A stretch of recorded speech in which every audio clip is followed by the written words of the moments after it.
దేవునికి స్తోత్రం. ప్రియమైన వారలారా, రక్షకుడును ప్రభు అయిన యేసుక్రీస్తు వారి నామంలో మీకు శుభములు, వందనాలు తెలియజేస్తూ ఉన్నాం.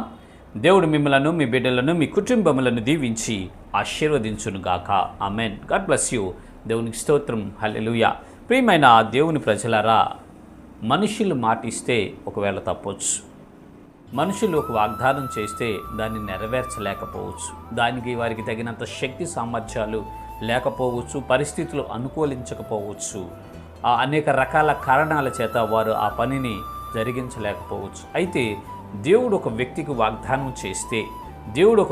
వాగ్దానం చేస్తే ఆ వాగ్దానం ఎన్ని సంవత్సరాలైనా, వందల సంవత్సరాలైనా దాన్ని నెరవేర్చుటకు ఆయన శక్తి కలిగిన వాడు, సమర్థుడు అని మనము తెలుసుకొనగలం. అదే మాట భక్తుడు తన నోటి ద్వారానే మనకి సాక్ష్యం ఇస్తున్నాడు. చూద్దాము.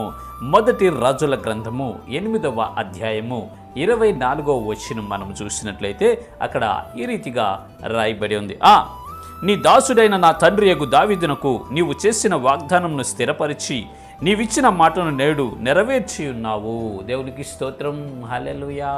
ఈ మాటలు రాజైనటువంటి సాల్మన్ చెప్తున్నాడండి. The greatest king in the world.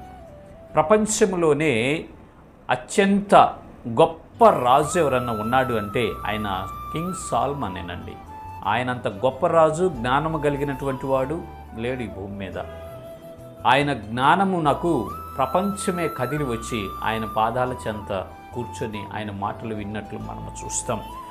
ఆయనకు అన్ని విషయాల్లో జ్ఞానం ఉంది. బోటనీలో జ్ఞానం ఉంది, జువాలజీలో జ్ఞానం ఉంది, ఫిజిక్స్లో జ్ఞానం ఉంది, సైన్స్లో జ్ఞానం ఉంది, మ్యాథ్స్లో జ్ఞానం ఉంది, సోషల్ స్టడీస్లో జ్ఞానం ఉంది, రాజనీతిలో అన్ని విషయాల్లో, అన్ని శాస్త్రాలలో, సకల శాస్త్రాలలో మంచి జ్ఞానము సాల్మన్ ఉండినట్లు మనము చూస్తాం. ఎన్నో బుక్స్ రాశాడండి ఆయన. ఆ జ్ఞానానికి మూలం ఏంటంటే దేవుడే అతనికి ఆ జ్ఞానాన్ని అనుగ్రహించాడు.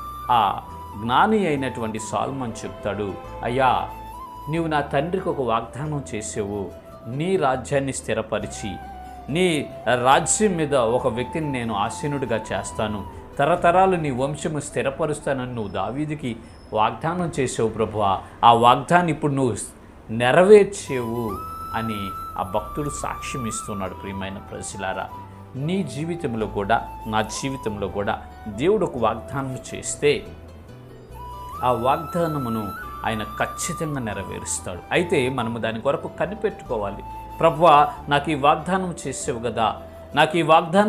కదా, ఈ వాగ్దానాన్ని నెరవేర్చుటకు నువ్వు సమర్థుడివి, శక్తి కలిగినటువంటి దేవుడు కదా, నాకు సహాయం చేయి ప్రభు అని దీన మనస్సు కలిగి, వినయ మనస్సు కలిగి, తగ్గింపు జీవితం కలిగి మనము కనిపెట్టుకోగలిగినట్లయితే దేవుని యొక్క వాగ్దానము ఆయన తగిన సమయమందు నెరవేర్చి మనలను తృప్తిపరుస్తాడు. ఇదిగో ఇక్కడ సొలొమోను సాక్ష్యం ఇచ్చినట్లుగా మనము కూడా మన దేవుని గురించి సాక్ష్యం ఇచ్చి అనేకులలో ఆయన నామాన్ని ప్రచురిస్తాం. కాబట్టి ప్రియులారా, వాగ్దానం చేసిన దేవుడు నమ్మదగినవాడు.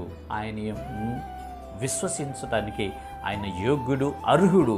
ఆయన మన జీవితాలలో మేలులు, ఉపకారాలతో మనల్ని నింపి తృప్తిపరిచి ఆశీర్వదిస్తాడు. ఇటు కృప దేవుడు మనందరికీ కలుగు చేయనుగాక. ఆమెన్. God bless you. దేవునికి స్తోత్రం. హల్లెలూయా.